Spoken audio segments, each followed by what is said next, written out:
So guys, for the first method, once you're on ChatGPT, you want to click on the three dots in the top right, and now you want to find zoom. Make sure that your zoom is on 100%. See if that works for you. For the second method, you want to click on the three dots in the top right again, and now you want to click on extensions, and then click on manage extensions.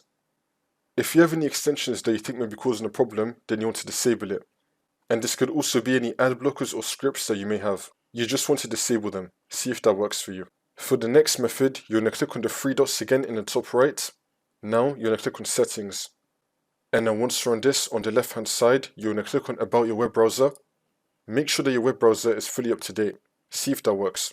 For the next method, once you're on ChatGPT, next to the link right here, you're going to click on this view site information. Click on this. And now you're going to click on cookies and site data.